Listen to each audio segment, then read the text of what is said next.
Hey guys, welcome back. I'm here with Step into the Spotlight, a guide to getting noticed. We are now on chapter 2, which is called The Department of Chutzpah.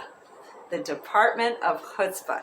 Attitude is everything. It's unbelievable how many people choose to be in the background, an extra, in the audience, in the chorus. Isn't that what a job is?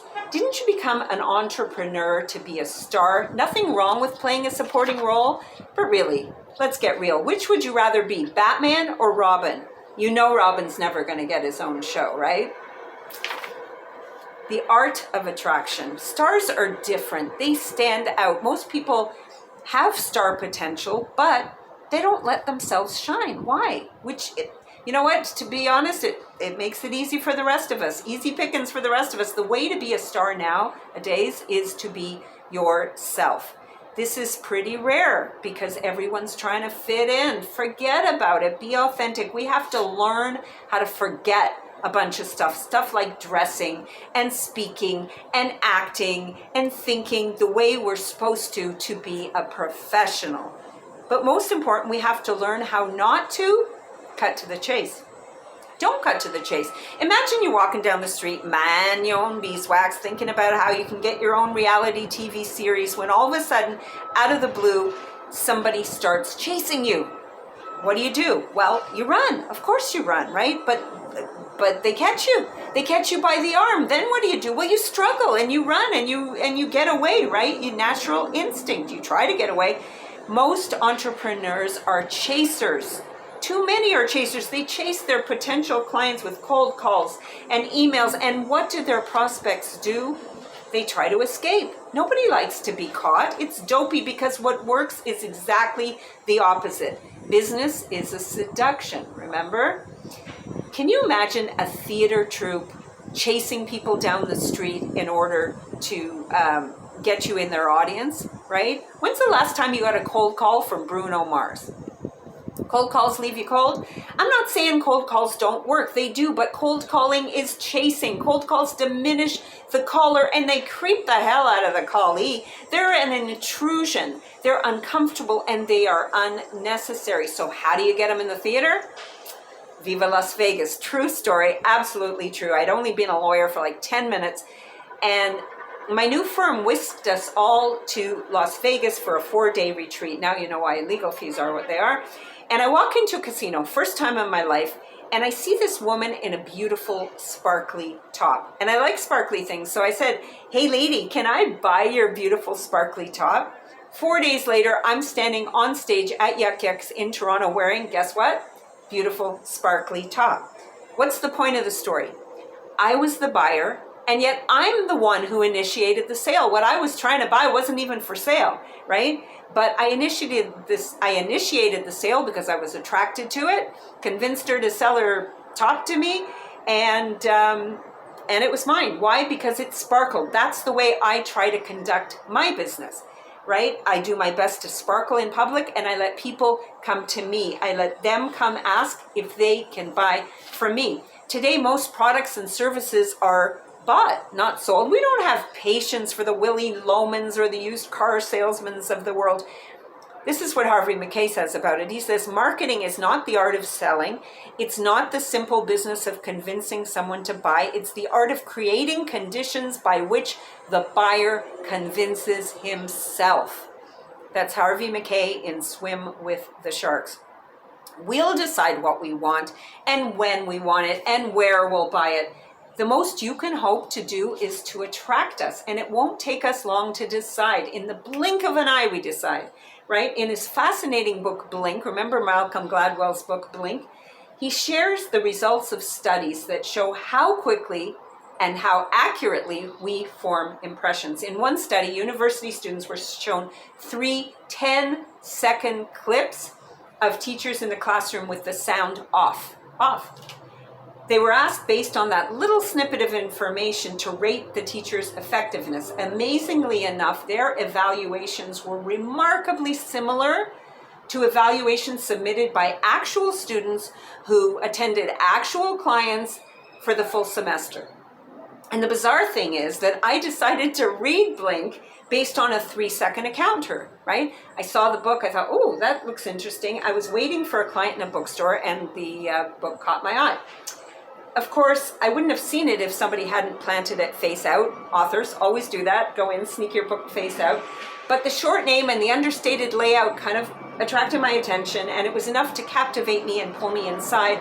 And once I was in, I read one paragraph, I was hooked. That's all it takes. It gets even weirder, this story. True. My client arrives, and I tell her all excited about this fantastic new book that I just saw, and you know what she tells me?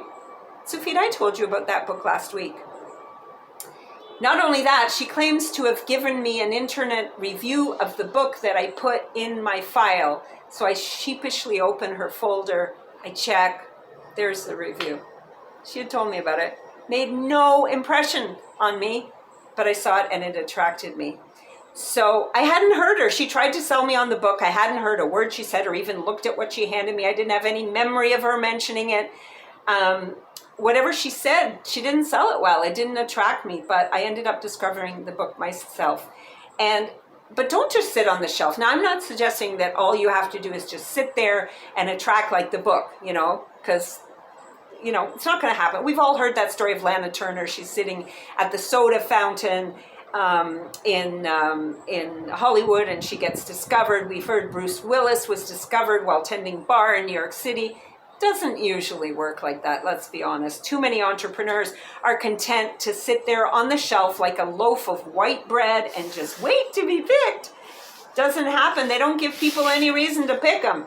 So they wait longer because everybody says, everybody knows takes 5 years to get new business off the ground, sonny.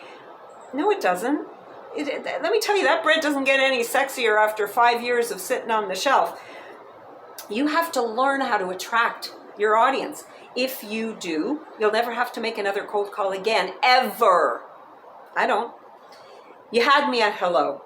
I got a call from a company in Connecticut. The guy wanted me to train his sales team in Canada. I asked him how he heard of me. He said when he was in Canada once, he went to a networking event. He saw me. I said, was I the speaker? He said, no, you just did your 30 seconds. He remembered me, called me. Year later, 30 seconds, no cold call, no warm call, no fax me your proposal, just hired me. That's the power of knowing how to step in the spotlight. Remember that scene in Jerry Maguire when Tom Cruise delivers his passionate declaration of love for the girl? Several minutes into it, Renee Zellweger tells him, you had me at hello. So how can you attract new clients in just 30 seconds? Well, we'll talk about specifics in chapter 4. We're only in chapter 2 now, but first we need an approach. So we've said no to cold calls, no to chasing, but we also know we can't just sit there like a loaf of white bread, the bake it and they will come theory. So what's left?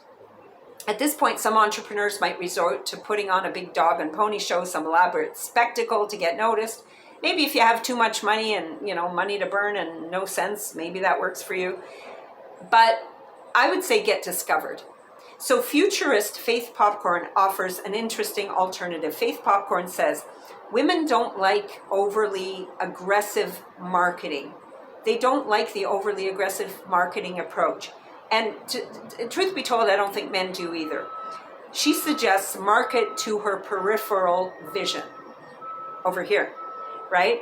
So how can you market to your prospect's peripheral vision? It's the classic B movie maneuver. You know, the one where the girl dances with the handsome stranger to make her boyfriend jealous, cousin to the only marginally more sophisticated get the best friend to like you move, demonstrated by Will Smith to his dating proteges in the movie Hitch. Cheesy, but they work. But you want to allow your audience to discover you. When you want to get noticed, you aim your show at the people near your target instead of tap dancing directly in front of them. You got to be subtle or it can backfire big time. We're not going for court jester here. Too obvious, and it's a real turnoff, but it is a risk worth taking. 9 times out of 10, when properly executed, it works. You'll get noticed. Fresh baked apple pie on the windowsill, noticed. I save this maneuver for when I want the person to notice me, but the person is kind of famous or the star of the evening, and a direct approach just wouldn't work because I would look like just another autograph hound. So I mount my sideshow within the targets peripheral vision, right? And entertain a few unsuspecting audience members. And sometimes my targets come over and join the crowd. Other times they just take note and approach me later, even months later, but they're hooked. It's not my job to reel them in. They've been caught in my magnetic field, and it's just a matter of time. We all value what we discover ourselves. Allow your audience to discover you. And I did this technique. I remember doing this exact thing where I entertained a few people, and I was, I had them laughing, but not the main guy that I wanted to notice me. He later noticed me. He contacted me. He interviewed me. This stuff absolutely works. Allow your audience to discover you. That is the end of chapter 2 of Step Into the Spotlight, a guide to getting noticed. If you want to know how to get your own copy of this book, or maybe buy a case for your company, you'll see how in the show notes. This is Tsufit, and I will see you in the spotlight.